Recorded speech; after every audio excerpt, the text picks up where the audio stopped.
Before getting into today's stories, let me know where everyone is from and what time so we can send wishes of health and luck to you and your relatives and friends. And don't forget to subscribe to the channel so you don't miss the next videos of our channel. Thank you very much, everyone. Let's get started. Story 1.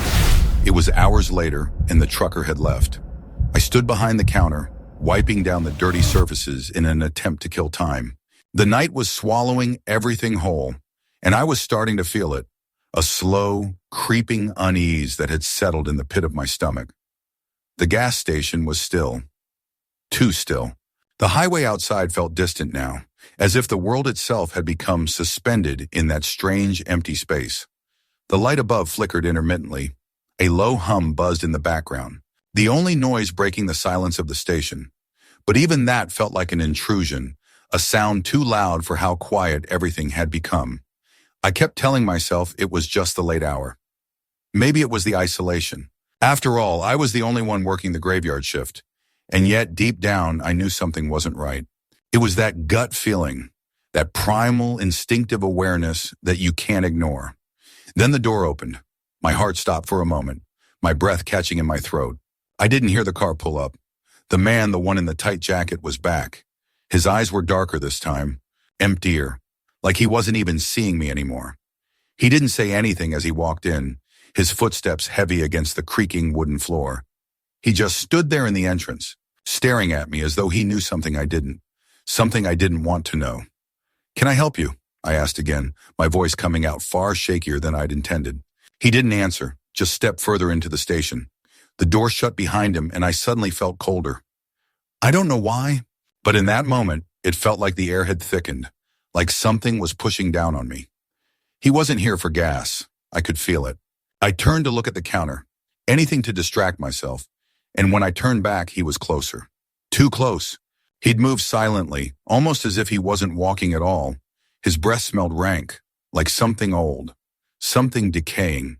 His jacket bulged unnaturally under his arms, and I realized with a jolt that it wasn't just a jacket. It was hiding something, a weapon maybe. A part of me wanted to scream, to run, but my feet felt glued to the floor. The words were stuck in my throat. Then, without a word, he stepped back toward the door. I froze. Was he leaving? But then, something strange happened. His lips curled into a smile. It wasn't a pleasant smile. It wasn't even human. It was predatory, like he was enjoying the fear he had caused. "You'll see it soon enough," he whispered.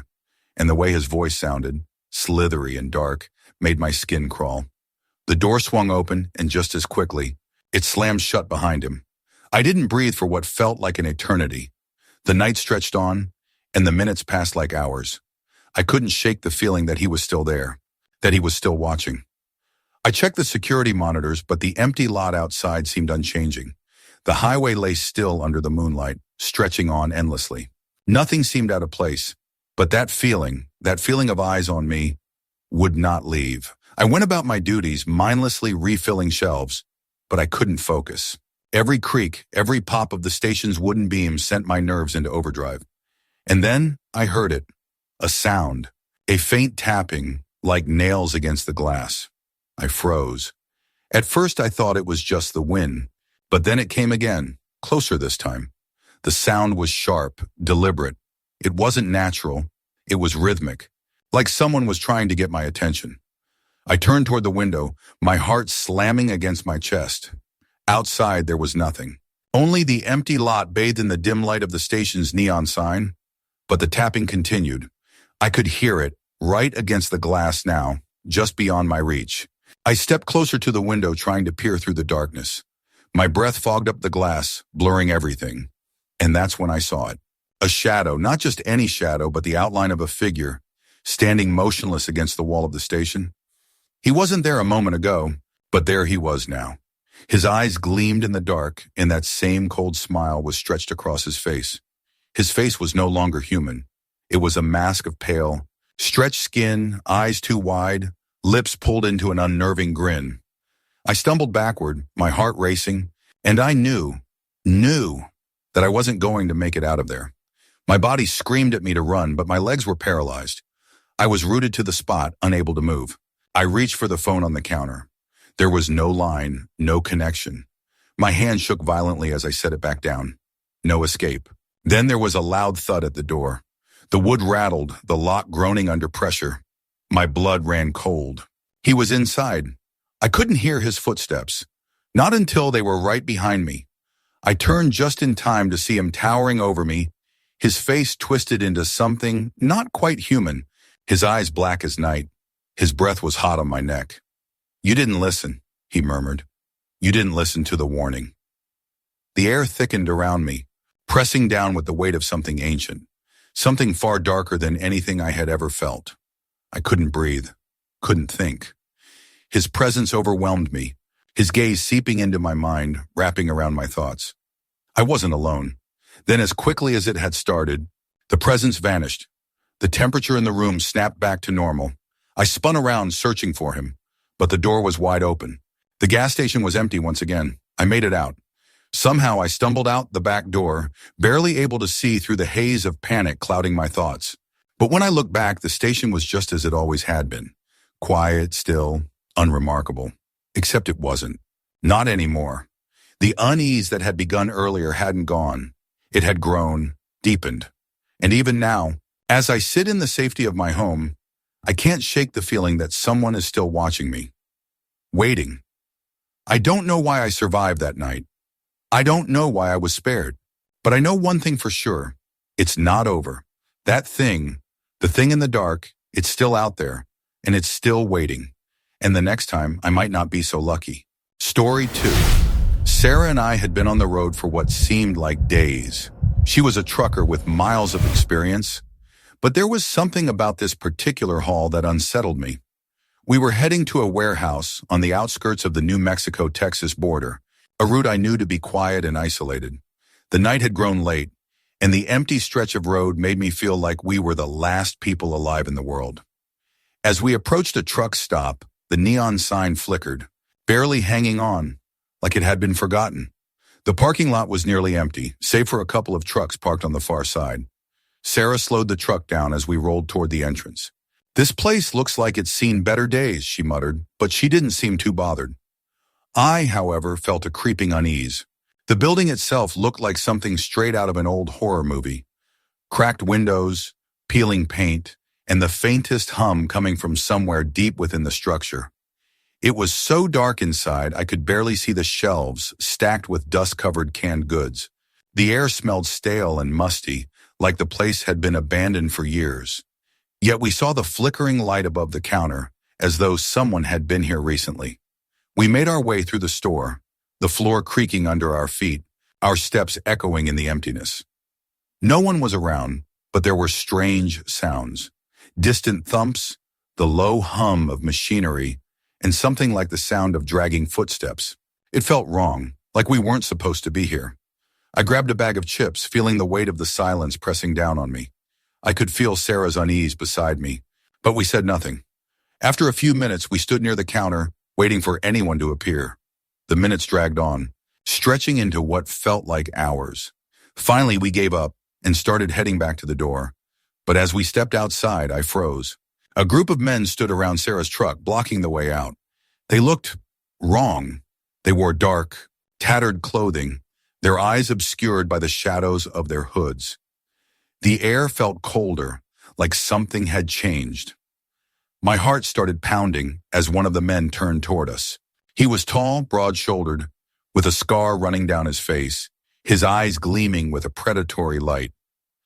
"Y'all got a real nice truck here," the man said with a twisted smile, his voice low and gravelly. "Too bad it ain't safe for folks like you to be hanging around." My stomach twisted in fear as Sarah stiffened beside me. "We didn't mean to cause any trouble," she said, her voice shaky. I could hear the fear creeping in.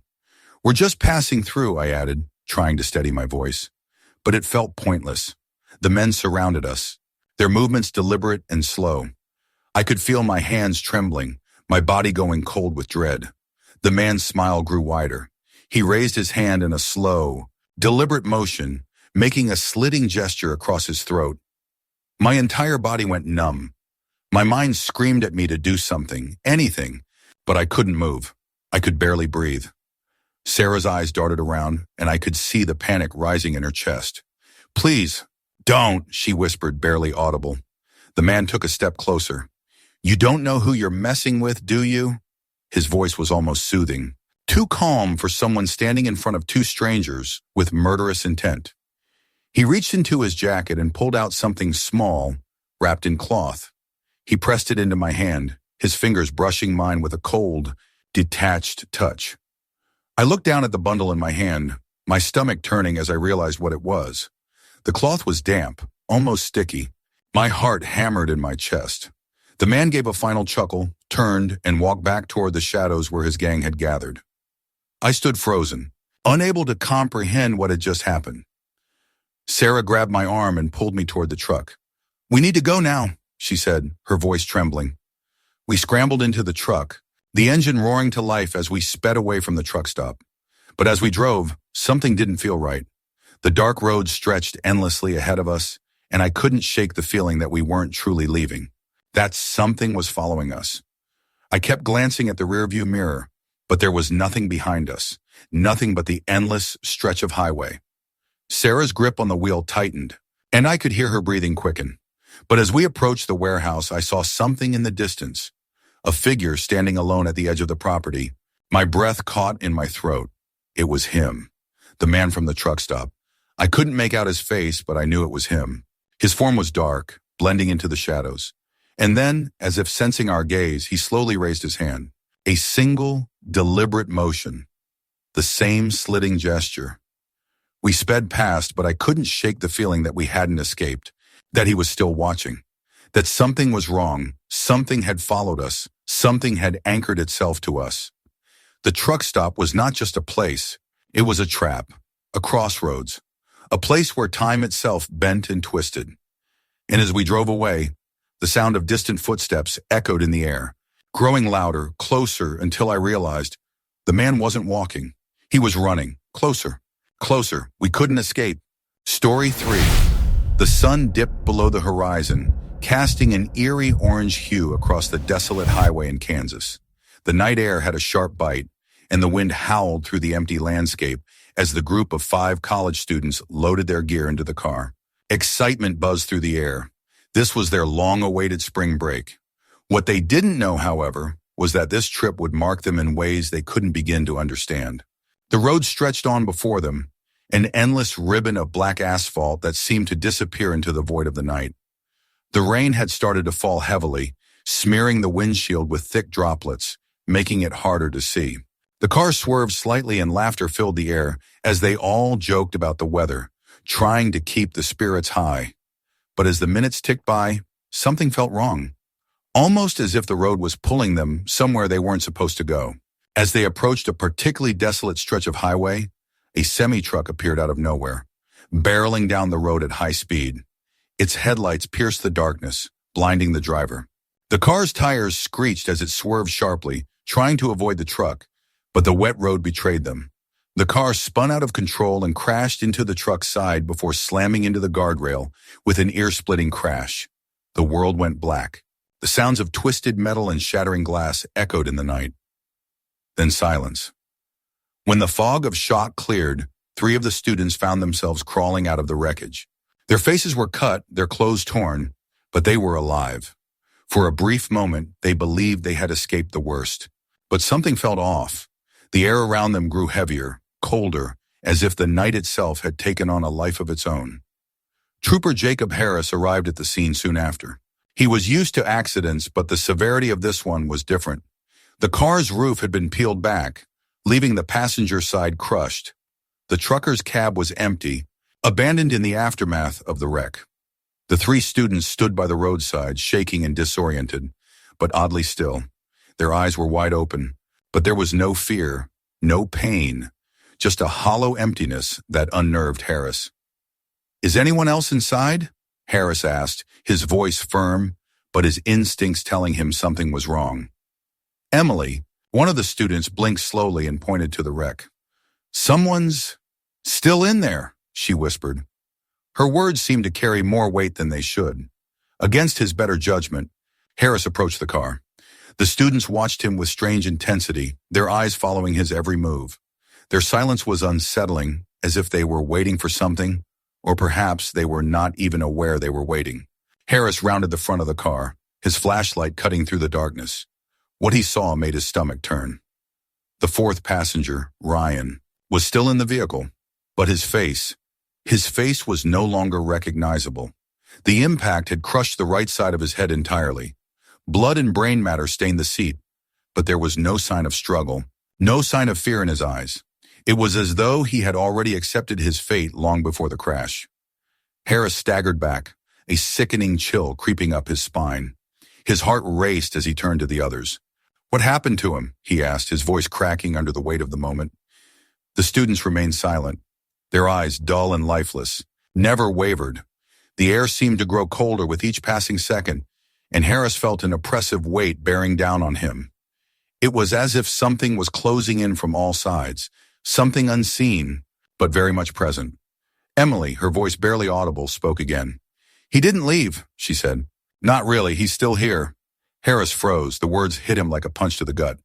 "What do you mean? Still here?" he demanded, his voice rising in frustration.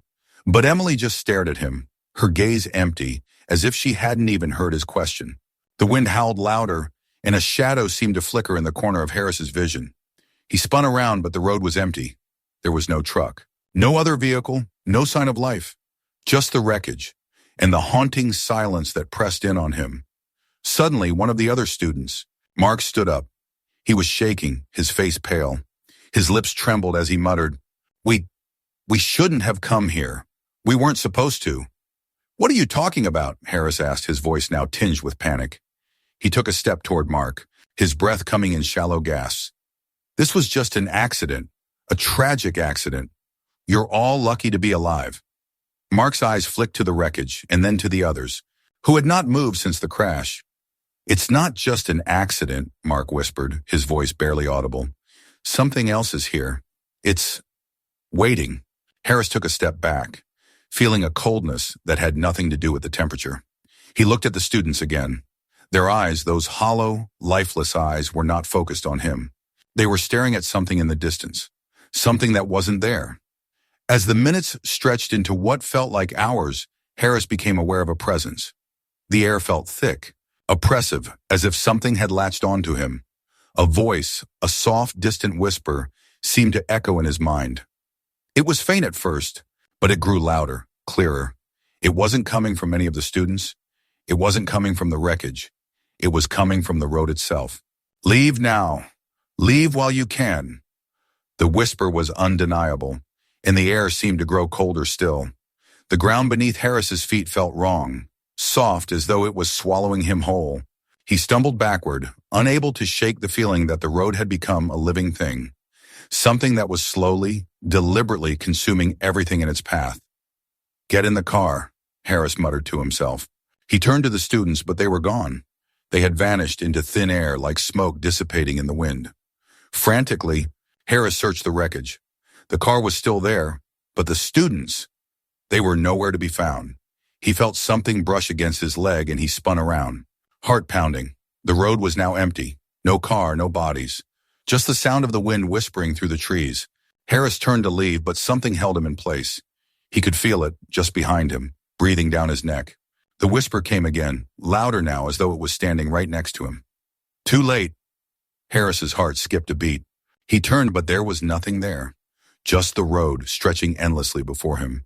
And yet, he knew that something had followed him, something that would never let him leave. As Harris drove away from the wreck site, the unsettling presence lingered in his mind. His hands gripped the steering wheel tightly, and a cold sweat clung to his skin.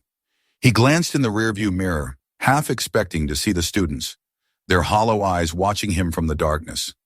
But all he saw was his own reflection. The last thing he noticed before the road disappeared behind him was a flicker, a shadow, racing across the highway, keeping pace with his car. And in the darkness, the whisper followed him, always just out of reach. Story 4. The weeks after the crash dragged on, but the unsettling feeling didn't let up. My brother continued his long hauls, his truck carrying him down endless stretches of highway, but every time the night fell, the memory of that wreck lingered in his mind. He had seen many wrecks in his career, many accidents and broken lives on the road, but none had disturbed him like this one. The fall air grew colder, the days shorter, and he found himself thinking more often of the woman in the pink Jeep. Her voice still echoed in his mind, her last words repeating over and over. My dogs! My dogs! He tried to shake it off, tried to focus on the road ahead, but he couldn't. Each rest stop, each truck stop, he would catch himself glancing over at the parking lot, half expecting to see that vibrant pink Jeep again, or worse, to hear the soft rustle of little paws, the haunting bark of dogs long gone. It was on one of these nights as the truck hummed steadily down a desolate stretch of highway that the feeling returned, the sensation of being watched. The hairs on the back of his neck stood on end as the truck's headlights cut through the darkness. The road ahead seemed endless, but in the distance, there was a flicker of something. Pink, just a flash at the corner of his eye. He swerved slightly, his heart racing, but when he looked again, there was nothing. Just the road stretching out, empty and silent. But his mind was racing, the memory of the wreck growing stronger. He couldn't shake it. As he passed the same stretch of road where the crash had happened, he saw it. The pink Jeep. But it wasn't on the road. It wasn't even in the parking lot. It was off the side near the median, the headlights still on, casting long shadows across the dirt. His breath hitched in his throat as he slowed the truck, the engine's hum now a hollow noise against the silence of the night. He had to stop. He had to see if someone needed help. Despite his fear, something deep inside urged him to pull over. With a heavy heart, he parked his truck and stepped out into the cold air. The night was unnaturally still, the only sound the crunch of his boots against the gravel. As he approached the Jeep, a strange chill ran through him, deeper than the cold night air. The vehicle sat there, as if it had been waiting. The faint smell of burnt rubber mixed with something else, something that made his skin crawl. He peered inside the windows, but there was no sign of the woman, no sign of life. Then out of the corner of his eye, he saw movement. It was quick, a shadow darting across the road. My brother's eyes snapped to it, his breath catching in his throat as he froze. The outline of a figure moved in and out of the darkness, like a phantom. It wasn't human. The movement was too fluid, too unnatural. His mind raced back to the wreck, the woman, the dogs, the mangled bodies. Then from the darkness he heard it, a soft whine, like the sound of a dog in pain, a faint, distant bark. It echoed through the empty air, the sound traveling strangely on the wind. My brother's heart pounded in his chest as he stepped backward, his eyes darting around the parking lot, scanning for the source of the noise. The barking grew louder, closer now, but there was no sign of the dogs. No figure moving in the dark. Just the eerie sound of the barks becoming frantic, desperate. His instincts screamed at him to run, to get back in the truck and drive far away. But his feet felt like they were stuck in place. He couldn't leave. He had to know. He had to understand what was happening. And then the woman's voice cut through the air, just as clear as it had been that day by the wreck. My dogs, if they're still out there, please help them. His blood ran cold. He turned quickly, scanning the area. But the woman was nowhere in sight. The Jeep was still there, lights on, but no one around. And yet the voice echoed in his mind, louder this time, desperate. My dogs! My dogs! Please! Something shifted in the air. The wind picked up, swirling around him, the temperature dropping. The barking continued, but now it was different. The barks weren't just frantic. They were angry. And then another sound, a low, guttural growl, like an animal cornered, its breath heavy and ragged. My brother's pulse raced. He could feel it now, a presence behind him, something watching, something waiting. The growl grew louder, the sound of paws slapping against the concrete, and then there they were, a pack of small dogs. But they weren't the cute, innocent creatures he had seen before. Their eyes glowed unnaturally, like they were caught in some strange reflection. Their bodies were distorted, as if the crash had done more than just take their lives. They were twisted, grotesque versions of what they once were. Their teeth bared, they snarled at him, surrounding him in an instant. And then he saw her, the woman standing in the shadows, her face twisted in agony. She wasn't real. Not anymore. Her form flickered like a broken image on a screen. Her eyes locked onto his, and for a moment, he saw the horror in them, the same desperation, the same plea. My dogs, they're mine. Her voice cracked as she reached toward him, her hands skeletal, as if her very form was crumbling. Help them! His heart thudded in his chest, his breath coming in ragged gasps. He backed away slowly, his legs feeling like they were filled with lead. The dogs closed in on him, their growls rising to a fever pitch. And then, as quickly as it had all started, everything went silent. The wind stopped. The dogs disappeared. The woman faded into the darkness, her haunting words still echoing in his mind. His truck was still parked where he had left it, the engine running quietly in the background, as if nothing had happened. But something had. Something was still there. He jumped back into the truck, his hands shaking as he slammed the door shut. The road stretched out before him, but it felt different now. The darkness was heavier, the silence suffocating. As he drove away, he looked in the rearview mirror, half expecting to see the pink Jeep following him, the ghostly woman and her pack of dogs still lurking behind. But there was nothing. Just the road, empty and endless. But deep inside, he knew he would never be free of it. The memory, the sounds, the fear, it would follow him forever. And in the dark corners of his mind, he would always hear the woman's voice pleading for her dogs, just as it had been that night. My dog, they're still out there.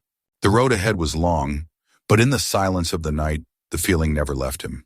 He wasn't alone, and he never would be again. Story 5. It was a cold, unsettling night, the kind where the air feels thick with tension and the road stretches out endlessly in front of you. I was heading up US 93 toward Portland, Oregon. My rig rumbled down the empty highway, the only sound accompanying me in the darkness. It was around 1:30 a.m., and I was due for a half-hour break. I found a wide spot off the road, a quiet place to pull over. The truck's engine hummed low as I settled in, completing my logs and making a quick sandwich. The desert night felt eerily still, the stars overhead flickering faintly like distant eyes watching. As I ate, I noticed headlights in my rearview mirror. Nothing unusual at first, just another vehicle on this long stretch of road. But something about it felt off. It wasn't just a car passing by. It slowed down and came to a stop behind me. I didn't feel immediately threatened, but I kept my eyes on it, the hairs on the back of my neck standing up for reasons I couldn't quite explain. The figure that emerged from the headlights was strange, tall and disheveled, with a dirty, pale trench coat that looked like it hadn't seen a wash in years. His hair was long and matted, like something you'd find in the wild, a stark contrast against the endless emptiness of the Nevada desert. I watched him for a moment, feeling the weight of the quiet settle around us. Then he did something that made my stomach twist. He approached my trailer, slow but deliberate. His hands reached out, brushing against the side of the truck like he was trying to feel something, to connect with it in some way. I couldn't figure it out. Why was he touching my trailer? Was he trying to steal something? The unease in my gut grew, and my instinct kicked in. I moved quickly, grabbing my pistol from the lockbox behind my seat. I checked it, slid it behind my waistband, and stepped out of the truck. "Hey!" I shouted, my voice cutting through the stillness. The man didn't flinch. Instead, he stopped and turned toward me with a smile. But it wasn't a friendly smile. It was twisted, almost as if he was mocking me. He said nothing, but the way his eyes lingered on mine, unblinking, made my skin crawl. His presence was like a shadow over the night. I backed away instinctively, slowly moving toward the driver's side of my truck, keeping my hand on the gun, but not drawing it yet. Something didn't feel right, but I wasn't in danger. Yet. I climbed back into my truck, locking the door behind me, but as I looked down at him, the man didn't move. He just stood there, smirking up at me with that unnerving grin, watching as I started the engine and prepared to leave.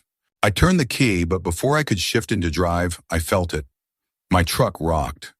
It was subtle at first, almost like a light tap, but it was enough to make me freeze. I glanced over at the driver's side mirror, expecting to see nothing, but there was nothing there. I breathed a sigh of relief. Then I looked at my passenger side mirror. What I saw made my blood run cold. There, pressed against the glass, was a face. It wasn't just any face.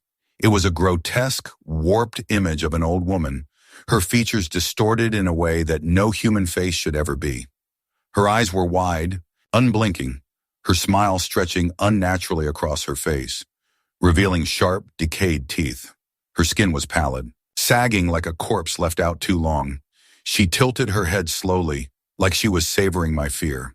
Her breath fogged the window, and her cold stare drilled into my soul. I couldn't breathe. My heart pounded, my hand gripping the steering wheel so hard my knuckles turned white. But before I could even think, the sound of scraping at the window broke my frozen state. The man, the one from before, was now on the step of my truck, licking the window like a dog savoring the taste of the glass. It was wrong. Utterly, disturbingly wrong. I watched in horror as he licked the window, his tongue leaving streaks across the dirty glass. His grin never faltered. The woman on the passenger side was now slapping the window with the palm of her hand, the sound loud and sharp in the silent night. Slap, slap, slap. The rhythm was almost hypnotic, but each slap felt like a warning, like something was closing in on me. I could feel my pulse in my throat, thick and fast. Then, the man's voice pierced the air. It was high-pitched, almost frantic as he shouted, "Open up! We're friendly. We just want to know what's in your trailer." It was too much. I couldn't handle it anymore. My hand moved instinctively to my pistol, pulling it from my waistband. The moment the metal came into view, the woman vanished. She was gone, like she had never been there at all. I wasn't sure whether it was her or the sheer terror that made my senses blur, but I couldn't focus on her anymore. The man, however, wasn't fazed. He just laughed. It was a deep, disturbing laugh that sent chills straight through my spine. He jumped up and down on the side step, his eyes glinting with something dark, something that made me feel like I was trapped in a nightmare. He pointed at me, touched his finger to his nose like some twisted gesture, and then jumped off the step, still laughing to himself. I didn't wait. My hand slammed the ignition into gear, and I hit the gas pedal with a force that jolted my body forward. My tires screamed as they tore through the road, my heart still pounding. I looked in my mirrors but saw no headlights following me, no shadowy figures chasing after my truck. For a moment I thought I had escaped, but the unease didn't leave me. The night stretched out like it always did, silent and lonely, but now it felt different. The darkness felt heavier. It clung to the truck, the sound of my engine the only thing that kept me grounded in reality. But I couldn't shake the feeling. The image of the woman's face, twisted and leering at me, haunted every corner of my mind. The man's laugh echoed in my ears, and I couldn't help but wonder, how long had they been watching me? Story 6. It was a cold, desolate night, the kind of night that makes you question your decision to be out there in the first place. I was cruising down the long stretches of Route 93 in Nevada, just past midnight. My headlights cut through the darkness, casting long shadows on the empty road ahead. The truck hummed along steadily, a familiar, comforting sound. But the silence around me, utterly still, untouched by any sign of life, felt almost unnatural. I had been on this meet-and-turn route for a few months. The plan was simple: drive halfway to the destination, swap trailers with another driver, and then head back home.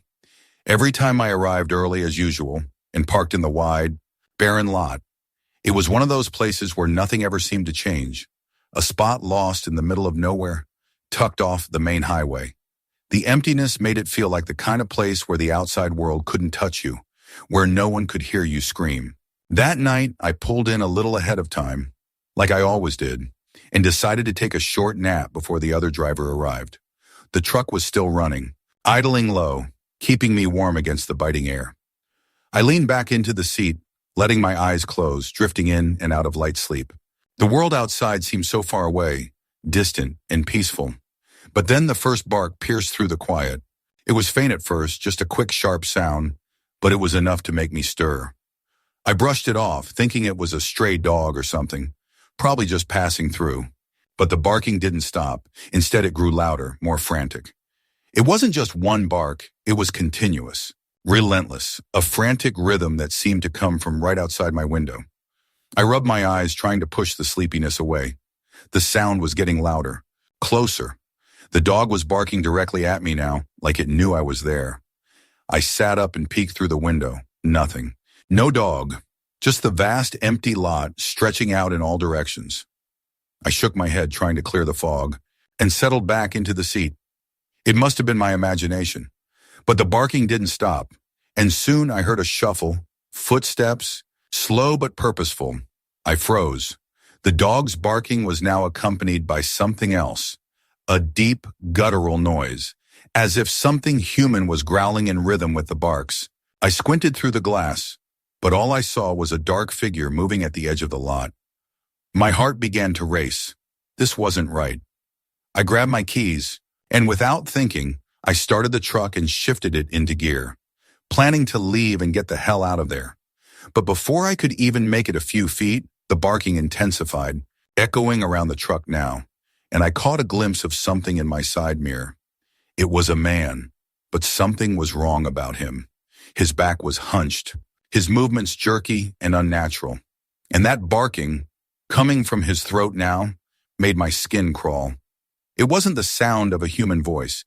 It was guttural, as if he was somehow trying to imitate the sounds of a dog, but in a twisted, unnatural way. I slammed the truck into reverse, trying to get away, but the figure didn't move. He was standing directly in front of my truck now, his eyes wide and wild. His mouth was open, his lips pulled back as if he were smiling, but there was nothing human about it. His skin was pale, almost sickly, and his long hair hung in matted clumps over his forehead. His eyes, those wide, staring eyes, glared right through me. Suddenly, he took a step forward, moving in a way that made my stomach churn. He wasn't walking like a person anymore.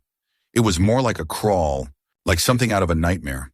His legs twisted unnaturally as he dropped to the ground on all fours, the barking getting louder, more desperate.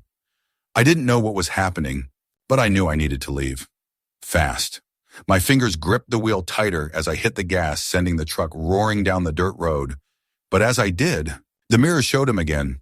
The man was running after me. No, crawling, with his limbs twisted like some kind of animal. His face was still locked in that insane grin, and his barking never stopped. I looked ahead, but all I could see was the winding road and the darkness around me. The world was so quiet now it felt suffocating, like I was being watched, followed by something just out of my sight. Every time I looked in the mirror, I caught a glimpse of him, getting closer, getting faster, his hands and feet dragging through the dirt as if he was determined to chase me down. I thought I'd lost him for good when I turned a corner, but when I checked the rearview mirror, I nearly froze in horror. There, pressed against the window, was the face of an old woman. Her skin was wrinkled, her eyes sunken, but it wasn't just the face. It was her lips, curled into a twisted, rotten smile. She was grinning at me, her mouth wide open, showing blackened teeth as she hissed into the glass. And then, as if on cue, she started tapping, no, slapping, the window with her palm, the sound hollow and rhythmic. I jerked the wheel hard to the right, swerving down the road in a panic. But as I glanced back in the mirror, the woman was gone. Yet the eerie feeling remained. I pushed harder on the gas, my mind racing, my heart pounding. The truck's engine roared beneath me as I sped down the highway, the night stretching on ahead of me, the lights of the truck dancing in the dark. I didn't stop until I hit the next town. But even as I parked and took a deep breath, I couldn't shake the feeling that something was watching me. The hairs on the back of my neck stood up, and for a moment I thought I saw a figure standing in the shadows by the side of the road. But when I blinked, it was gone. That night, as I lay in the cab of my truck, I couldn't sleep. Every time I closed my eyes, I could hear the barking. And every time I opened them, I wondered, was I still being followed? And now, even as I drive these same roads again, I can't shake the fear that he's still out there, waiting for me to look back. And when I do, I know I won't see him coming, not until it's too late. The silence, the barking, the twisted figure, it's always there, just at the edge of my vision, lurking, watching, waiting. And I don't know if I'll ever escape it. Story 7. Jake had driven these roads countless times before, always feeling isolated, the quiet hum of the truck engine being his only companion. He had been a truck driver for more than 15 years, and the loneliness of the open highway no longer discouraged him. But this trip, the trip to northern Arizona, felt different. The air is thick with unease, the silence is too deep, and his niece or Sarah was with him this time, just finishing up her college semester and eager to spend time with her grandparents. Jake didn't mind the company. In fact, it made the trip more bearable. But even with Sarah by his side, there was something off about tonight. The trip had taken longer than expected, and they'd gotten off track. Now they were miles away from the nearest town, deep into the desert. The truck pulled off at an isolated rest stop at 3 a.m.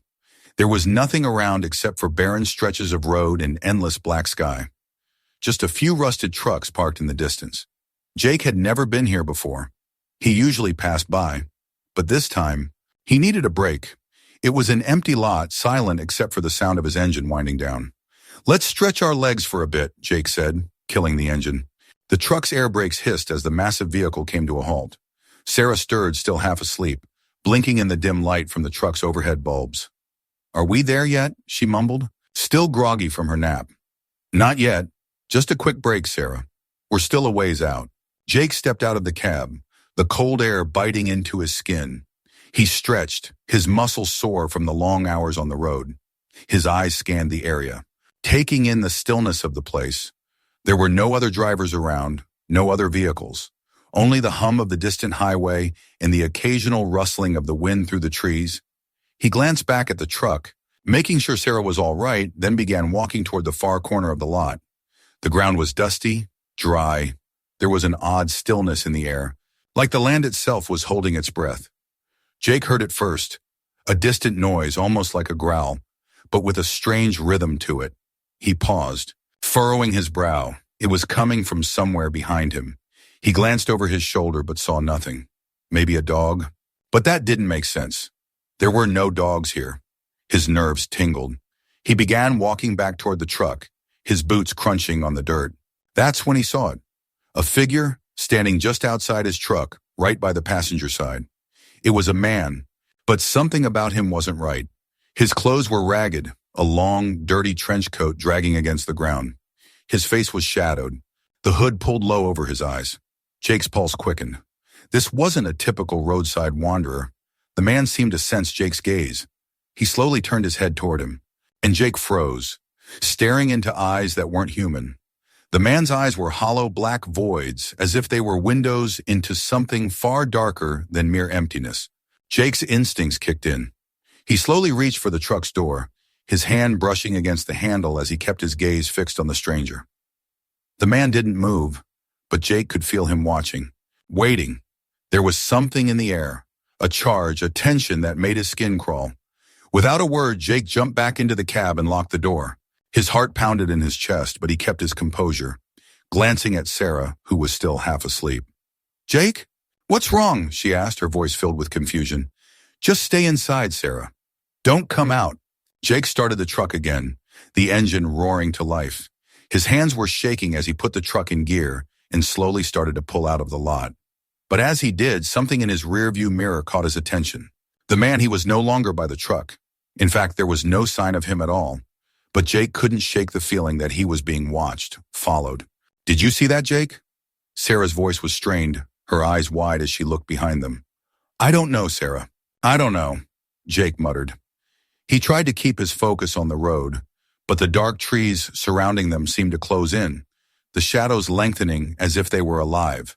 The truck's headlights barely cut through the darkness. The road ahead seemed endless, stretching into oblivion. The air grew colder. The truck jolted slightly as they hit a small bump. Sarah shivered, her hands gripping the armrest tightly. Jake's pulse raced as he glanced into the rearview mirror again, his breath catching in his throat. There, standing just off the side of the road, was the man. He was further ahead now, his face just visible in the dim light. But it was his eyes, those empty black pits, that made Jake's stomach churn. The man wasn't walking. He was simply standing there, staring, unmoving, as if waiting for them to come closer. And then Jake heard it, a faint noise, a scraping sound, coming from behind the truck. It was slow, deliberate, like nails dragging across metal. The truck shook again, this time more violently, as if something heavy had landed on the back of the trailer. Jake slammed his foot on the accelerator, the truck surging forward. But the noise didn't stop. It grew louder, more frantic, as if something or someone was chasing them, trying to claw its way onto the truck. "Jake, make it stop! Make it stop!" Sarah screamed, her voice filled with terror. The trailer lurched again, harder this time, as though something immense was pushing against it from behind. Jake's knuckles turned white as he gripped the wheel. His eyes darted to the mirrors, his heart racing. That's when he saw it. On the side of the trailer, the old man's face was pressed against the metal, his eyes wide open, grotesque and twisted, his mouth stretched into a silent, horrible grin. He was there, on the trailer, but how? Jake couldn't look away. He knew he had to stop, had to get out of the truck, but he couldn't bring himself to do it. The fear was too powerful, overwhelming. He pressed down harder on the gas pedal, speeding through the darkness. Finally, after what felt like an eternity, the road started to clear. The shadows began to recede and the truck slowly started to calm. Jake's breath was ragged as he looked back one last time. There was nothing there. No figure. No haunting presence. Just the empty desert road stretching out before them. But in the silence that followed, Jake felt it. The weight of something watching them, still. The words echoed in his mind, chilling him to his core. You will never leave. The nightmare wasn't over, and it never would be. Story 8. As the truck crawled forward through the gridlocked traffic, I couldn't shake the feeling that something wasn't right. The night had grown unnervingly still. Even the wind had died down, leaving only the low hum of the truck's engine and the soft thud of the tires against the asphalt. My family sat in uncomfortable silence, each of us staring out of our respective windows. The empty expanse of the desert stretched on for miles, broken only by the distant glow of headlights and the faint outlines of the cars surrounding us. Then I noticed something. It was subtle at first, just a flicker of movement in the corner of my eye. But as we inched closer to the wreckage, it became impossible to ignore. At first I thought it was a trick of the light, but then I saw it again, a shadow moving against the backdrop of the wrecked station wagon, too deliberate to be a trick. My breath caught in my chest. The shadow wasn't from any of the vehicles in the area, nor was it the result of any movement from our truck. It was something far stranger, something watching. I turned my head toward Dad, but he was still focused on the road, his grip on the wheel tight and unmoving. He was driving with a sense of purpose, but I could tell he was just as disturbed as I was. His usually steady hands had become rigid, and his eyes, though fixed ahead, seemed to flicker nervously in the rearview mirror every so often. I looked back at the ditch. That's when I saw it. A figure had emerged from the wreckage, but not like a person would. It was almost as if it was being drawn towards the road, like it was somehow connected to the ruins of the station wagon. At first, I thought it was just another traveler, maybe someone who had been involved in the accident. But then I saw the movement, a slow, deliberate shuffle, as though each step was weighed down by something far heavier than just the physical burden of walking. My heart pounded harder, but I couldn't tear my eyes away. The figure moved with purpose, but it didn't look human. It was too elongated, too distorted. Its head turned in an unnatural angle, almost like it was examining the highway from a twisted vantage point. The figure didn't walk. It glided, its feet never quite touching the ground. I saw a flash of its face, pale, gaunt, eyes sunken deep into its skull, and its mouth twisted into a grotesque smile.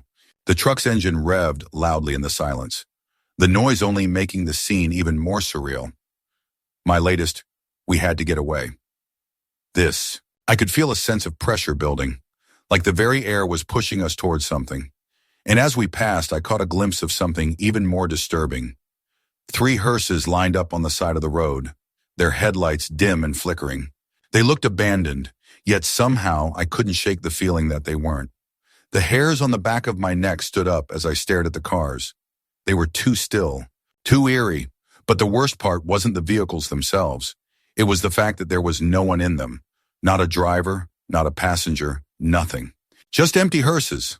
For a moment I thought I heard the faintest sound, a low, mournful horn, barely audible over the hum of the truck's engine. It was coming from behind us. The sound echoed in the quiet night, distant but unmistakable. It was almost as if the air had thickened with a heaviness that we couldn't escape. My dad's foot pressed harder on the gas pedal as he sped up, and the trucks around us seemed to move faster too, as though we were all trying to outrun something. But the sound, slowly, surely, grew louder. It wasn't just a horn anymore. It was as though the whole highway was alive with an ominous force, a deep, unsettling noise that filled the entire space around us. The wind began to pick up, the air colder now, sharper against our faces. But there was no wind, no storm, just a palpable chill that seemed to carry with it a sense of dread. And then it happened. As we passed the wreckage in those strange hearses, I could have sworn I saw movement in the corner of my eye.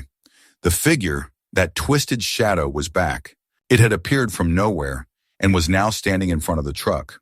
Its face was inches from the windshield, its smile grotesque and wide, stretching impossibly far. It wasn't just looking at us anymore. It was almost as if it was calling us forward, urging us into the darkness. I heard a loud thud, like something had hit the side of the truck, and then the unmistakable sound of footsteps, heavy, dragging, and relentless, closing in on us.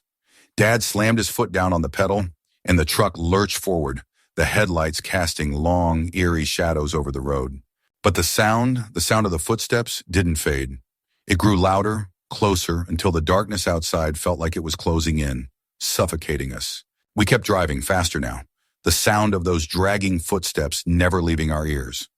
We didn't speak again until we reached our destination, the air in the truck heavy with unspoken fear. The silence that followed was deafening. No one dared to mention what had happened, but the image of that figure, that twisted, gaunt face, stayed with me long after we had driven through the night. And even now, when I think back on it, I hear the faint sound of dragging footsteps in the distance, slowly, relentlessly following. Story 9. The road stretched ahead, endless and unforgiving. The headlights from my truck barely penetrated the vast blackness surrounding me. The trees lining the road were thick and dark, but nothing was as dark as the sense of unease growing inside me.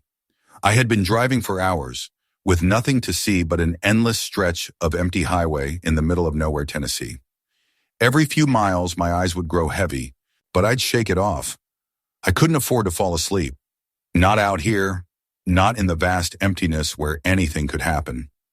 Then, I saw it. At first, I thought it was just a trick of my tired eyes, a mere shadow moving at the edge of the road. But when I blinked, I saw it clearly, a dog standing just beyond the reach of my headlights. Normally, I wouldn't think much of it. Dogs roam the countryside all the time. But this one wasn't like the others. Its eyes, dark as coal, completely black, stared right at me from the darkness. No reflection from my headlights, nothing to give it away as real. I couldn't look away. My heart started pounding in my chest, a low, thudding rhythm that seemed to echo through the truck. The dog was still there, unmoving, and then it moved. It ran toward me faster than I expected, closing the distance in a flash. Before I could react, it was at the trailer's tire, its teeth bared. The sound of its growling, low and menacing, sent a chill through me that I couldn't shake. I slammed on the brakes, my truck sliding slightly on the dirt, and I heard it. Its heavy breathing, ragged, as if it wasn't a mere animal, but something more sinister. I could almost feel its presence pushing against me, invading the cab with a weight I couldn't explain. The dog didn't stop, didn't back off. Instead, it lunged for the tire again, its body moving unnaturally fast. My breath caught in my throat. I didn't hit it. No, I couldn't. But I couldn't stop either. Not here, not in the middle of nowhere. I gripped the wheel tighter, my hands slick with sweat. I knew I had to keep going. Something told me I had no choice. I glanced back in the mirror, expecting to see nothing but the empty road behind me, but there it was again. The dog standing still in the middle of the road. Only this time, it wasn't just a dog. It was bigger, its form shifting like it was caught between two worlds. Its legs bent unnaturally, and its mouth, gaping wide with sharp, glistening teeth, seemed to smile at me in the mirror. My stomach twisted. I had to keep moving. I couldn't afford to look back. I pushed the gas pedal harder, but the dog stayed in my rear view, right there, just outside of reach. The sound of its growls began to fade, but something else followed. Something far worse. The air inside the truck grew colder, chilling me to the bone. My breath fogged up the windshield as the temperature seemed to drop in an instant. The hairs on the back of my neck stood on end, the skin crawling as if something was pressing down on me from all sides. Then, the scratching started. It was faint at first, just a soft tap against the side of the truck. But it didn't stop. It grew louder, more insistent. Something, no, it was someone, scratching at the window, their fingers dragging against the glass, with a sound so unnerving that I felt it in my soul. I couldn't bring myself to look, but the noise, the scraping, continued. My heart pounded harder in my chest, a panic setting in as I realized I was no longer alone in the truck. A flash of movement caught my eye. There, right by the passenger window, stood something that shouldn't have been. It was a figure, tall and hunched, its skin pale, too pale and stretched tight against bones that seemed too sharp. Its eyes, black, hollow, locked onto mine through the glass. And for a brief moment, I thought I saw a smile. I had to keep going. I couldn't afford to stop. Not with whatever that thing was outside. My fingers found the keys, my breath shallow as I turned the ignition. The truck roared to life, the engine drowning out the sound of the scratching. But the thing outside didn't stop. It was still there, and I felt it. Its gaze was on me, burning into me, even though I couldn't see it clearly anymore. As I sped down the road, I checked the rearview mirror once more, expecting to see nothing. But the dog was still there. Its eyes, those deep, black pits, glared back at me through the darkness. Only now it wasn't just a dog. It was a shadow, a presence. And no matter how fast I went, it was following me, staying just out of reach. The chill inside the truck was suffocating now. The air was thick, heavy with something foul. I couldn't breathe. My lungs felt tight like I was suffocating. I could hear my own heartbeat pounding in my ears, and I knew with every fiber of my being, that something was wrong. Something had been wrong since I first saw those black eyes. I kept driving. I didn't know what else to do. And then the scratching came again, louder this time. And I heard it, the low growl that was no longer coming from the dog. It was coming from behind me, from within the truck. I froze. I didn't want to look, but I had no choice. Slowly, I turned my head, and there, in the back of the truck, I saw it. It wasn't a person. It wasn't a dog. It was something worse, something that shouldn't exist. The face was a twisted mask of human and animal features, distorted and wrong. Its eyes, those endless black pits, staring at me. And it smiled. I slammed on the brakes. The truck lurched to a stop, and for the briefest moment, everything went silent. But then, in the reflection of the rearview mirror, I saw the dog's eyes, still staring, still following. And I knew, deep down, that this wasn't over. It would never be over. Story 10. It was an unusually quiet night as I drove down the same winding roads that had haunted me for years. The headlights sliced through the thick veil of rain, illuminating a landscape that seemed as if it had never known daylight. The road stretched endlessly ahead, a monotonous ribbon of asphalt curving through the dark hills, with the faintest glow of the moon, barely visible behind the storm clouds. I tried to shake off the unease creeping up my spine, reminding myself that this was just another night on the road. But there was something about the emptiness of the place that felt wrong, like it had been untouched by time, as if the world had simply stopped here, frozen in an eternal state of waiting. The rain splashed against the windshield, drumming softly, but I could hear something else beneath it, something faint, a whisper on the wind, almost like a breath. I shifted in my seat, turning the volume up on the radio, desperate to drown out the unsettling sensation. But the music felt distant, as if it was playing from another world. A chill ran through me, the kind you can't shake, no matter how many times you rub your arms to get warm. I couldn't explain it, but I knew something was off. The silence of the truck cab was suffocating, and the world outside felt like it was closing in on me. That's when I saw it. At the edge of the road, just outside the reach of the headlights, there was a figure, a shape, tall and thin, standing motionless in the rain, its features obscured by the darkness. I blinked hard, telling myself it was nothing more than a trick of the light. But when I looked again, it was still there. I pressed harder on the accelerator, the truck surging forward, my heart pounding in my chest. I tried to convince myself it was just another roadside shadow, something my tired eyes were playing tricks on me. But I couldn't shake the feeling that it was more than that. The figure didn't move, didn't shift in the way a person would in the rain. It just stood there, like it had been waiting for me. The road ahead seemed to stretch on forever. My hands gripped the wheel tighter, my knuckles white from the pressure. Every time I glanced in the rearview mirror, I thought I saw something flicker. Just a movement, too fast for me to catch, but enough to make my stomach twist in knots. I turned the corner, trying to push the image out of my mind, but then I saw something else. A set of eyes glowing faintly in the distance. It was too far off to be an animal, but it was too bright to be a reflection from the headlights. The eyes blinked slowly, and in that moment, the air seemed to thicken, pressing against the truck, making it harder to breathe. I slammed my foot on the brake, and the truck skidded slightly, tires slipping on the slick road. The eyes disappeared, vanishing into the darkness, leaving only the steady thrum of the rain against the truck. But I knew that I wasn't alone. Something was out there, and it was watching me, waiting for me to make a mistake. I looked around, feeling the weight of the silence closing in. There were no other cars on the road, no signs of life. The only sounds were the rain and the occasional groan of the truck as it fought against the slippery road. And then, as if summoned by my fear, I heard it, a soft, distant whisper barely audible above the storm. It wasn't a voice, not exactly. It was more like a presence, an energy in the air that I couldn't quite place.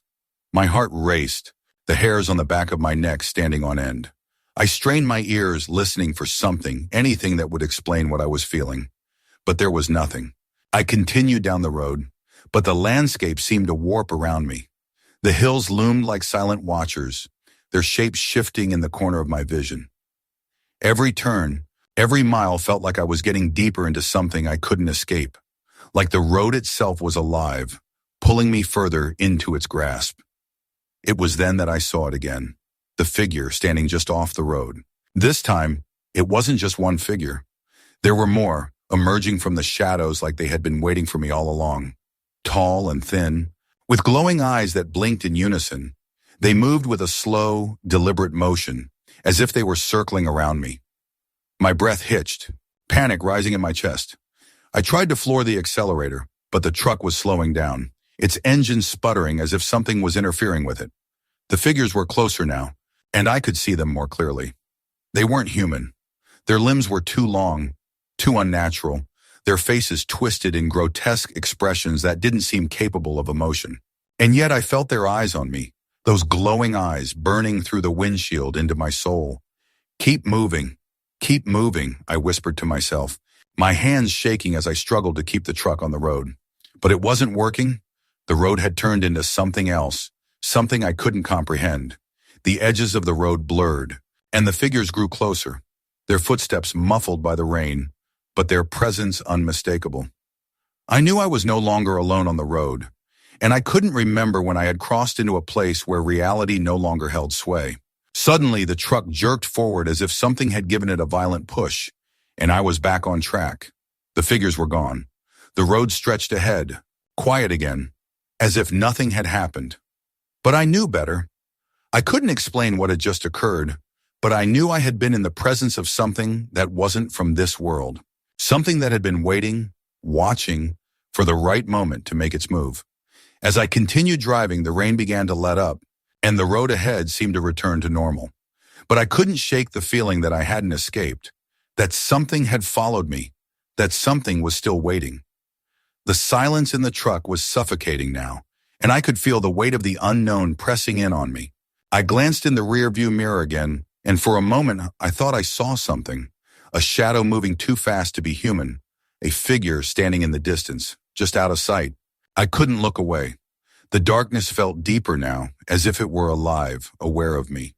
And as I continued down that endless road, I realized one terrible truth. I would never escape, not truly, because whatever it was that had been out there, whatever had followed me, was still watching. And it always would be.